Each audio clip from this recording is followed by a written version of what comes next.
to si izgovorio svojim ustima, nisi izgovorio iz toga, iz te svoje sličnosti sa židovstvom i židovskim pogledom na Mesiju i židovskim očekivanjima vojničkog ratovanja Mesije.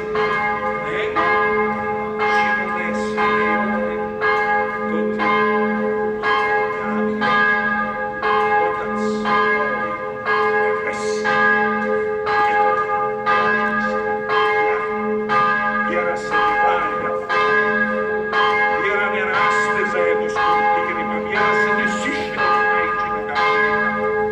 Vjera je dar milosti, vjera je dar Duha Svetog, vjera je ono naše osposobljenje koje nam omogućava da možemo pomirati u same dubine Božje, da možemo gledati fizičkoga, povijesnoga, u ljudskom obličju prisutnoga Isusa, u njemu prepoznati vječnu riječ Božju vjerom ostati, u njemu prepoznati Sina Božjega, to jest božansko ostvarenje čovjeka i ljudsko ostvarenje Boga u najsavršenijem smislu.